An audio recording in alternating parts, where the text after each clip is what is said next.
Labas rytas, šiandien ketvirtadienis. Tokia prasčiausia pagal prognozę diena, šiandien bus vėjuota labai.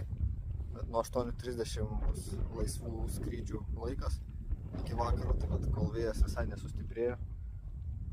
Reikia dar biškį paskristi, oras, kaip mato, toks šlapės, tokiais mažais lašiukais lyja, vėjuota, debesų padas žemas.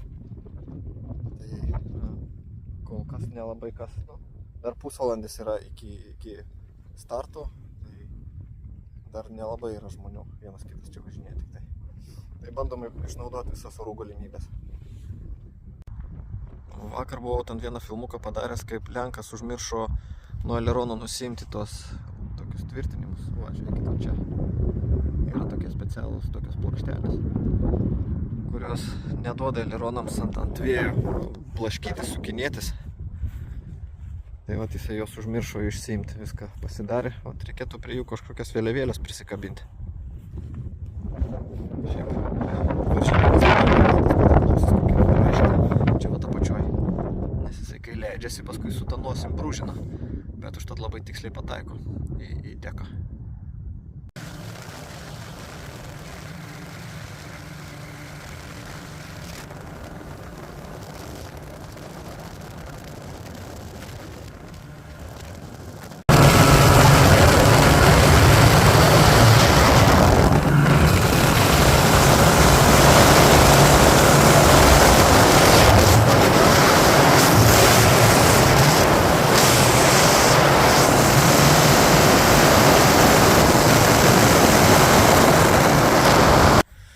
Va, o šiandien oras tai toksai šiaip savo pati tokia prasčiausia diena. Šiandien pamėginau paskrist, padas labai žemas, 500 pėdų ir jau į debesis įlendam. Tai pagal procedūrą turėtume leistis, atskristi virš taško, virš 1300 pėdų. O tai šiandien neįmanoma, tai per briefingą paklausiau, ar galima, ar reikėtų pakeisti tą procedūrą bent jau šiandienai. Tai sakė, nesijaudink, mes pakelsim tau padą. Čia Ovenas taip sakė pats vadas. Tai aš ramus.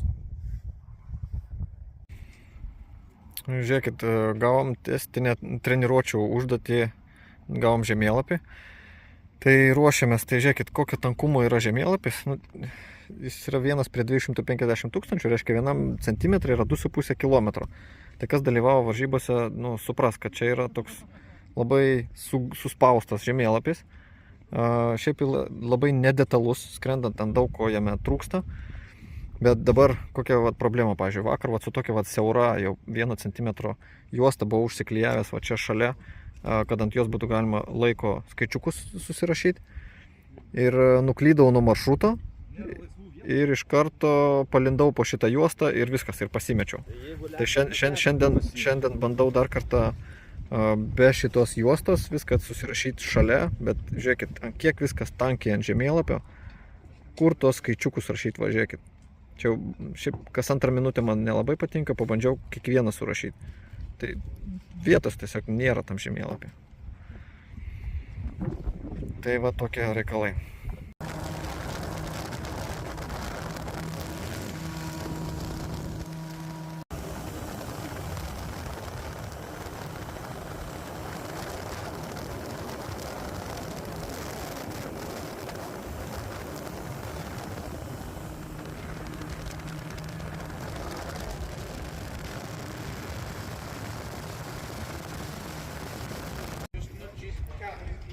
Trumpai papasakosiu, kam čia šitie kanistrai visi, matot, visi užplombuoti, kamščiai užsukti, numeriukas yra užrašytas. Čia pirmadienį, man atrodo, bus ekonominė rungtis, bet tam, kad palengvinti paskui laiką, kad nereikėtų skubėti, visą kūrą susisveriam dabar.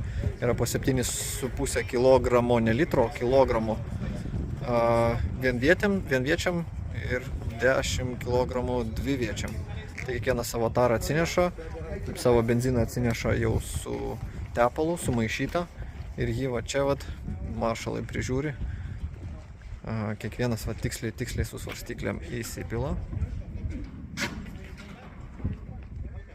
kad viskas būtų tiksliai, ir paskui užplombuoja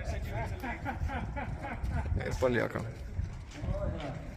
O kodėl yra kilogramai, o ne litrai? Dėl to, kad tūris nuo temperatūros kinta, o svoris ne. Tai skrydį, aišku, irgi reikia atsižvelgti tai, kad yra ne litrai, o kilogramai. Ir plus dar vieną kamerą. Plus dar prie to būtinojo svorio galima pasimti dar kažkiek papildomai. Pavyzdžiui, ten 1-2 kilogramus, lyginiai turi būti skaičiai, kurios reikės paskui grąžinti po užduoties pabaigos. Tai reiškia, jeigu tu grąžinsi mažiau negu kad pasiėmė tą rezervą, pavyzdžiui, vieną aš pasiėmu, reiškia, tu gausi baranką. Reiškia, tau kūro neužteko, tu apsiskaičiavai ir nusileidai kažkur į pievą. Bet tam, kad nereikėtų niekam pievai leistis ir laužyti technikos ir nebūtų kokių incidentų, tai geriau pasiima atsarginį kūrą ir paskui jį čia grąžina. Tai čia saugumo toks dalykas. Tai va, tiek žinių. Iki.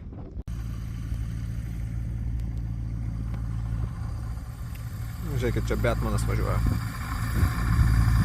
Batmanas ir Robinas patys taip prisistatė.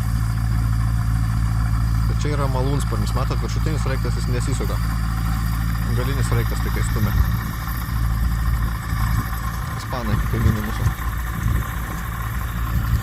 Kaimynai tai reiškia va čia. O čia Robino mašina. Nu ką? Oi, malai. Ovenas kaip pažadėjo, kad debesų padą pakels, taip ir panašu, kad pakėlė. Va, žiūrėkit, visai jau anksčiau debesiukai pasidarė. Vėjas aprimo.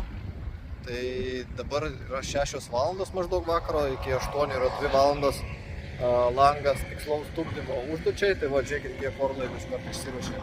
Kas išskrido į kažkokias užduotis. Į navigacinę užduotį vakarykštę, pavyzdžiui, kas vakar nebuvo, arba kaip aš, pavyzdžiui, antrą kartą tą pačią užduotį skristi, arba šiaip apsiskraidyti aplinkui. O visi kiti ten reikiuojasi prie tikslaus tupdymo, ten prie dekos. Tai įsimontavau GoPro, lėkiu aš irgi tenai. Trumpai papasakosiu, kaip tikslaus tupdymo užduotis čia yra suorganizuota. Čia vat yra asfaltuotas takas, kuris čia matosi, iš jo mes tik tai kylame. Ir jis yra po,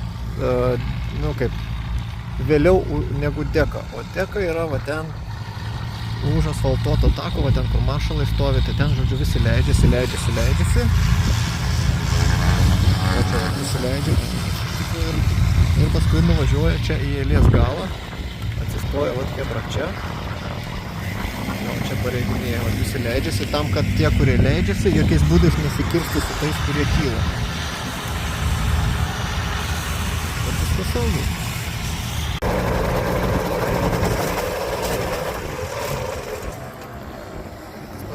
Ką tik nusileidęs, jisai stos už manęs.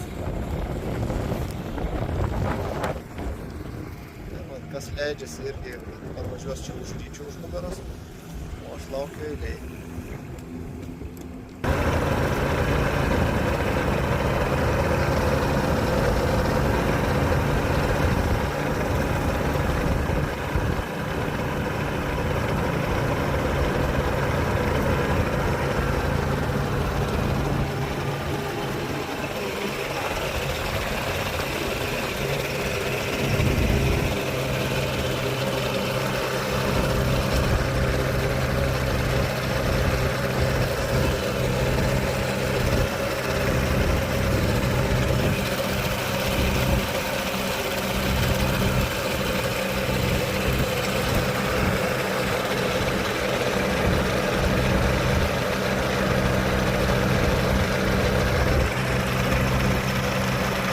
Kaip atpažinti, pasižiūrėjus į orlaivį, ar jisai dalyvavo kažkokiose rimtose varžybose, tikslaus tupdymo rungtyje, ar jisai dalyvavo.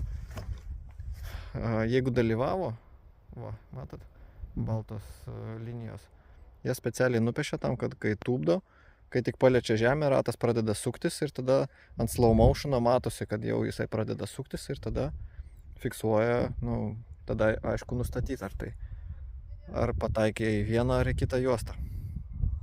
Tai toks va tipsas. Rytis padarė vakarienę, tai valgysim kaip restorane.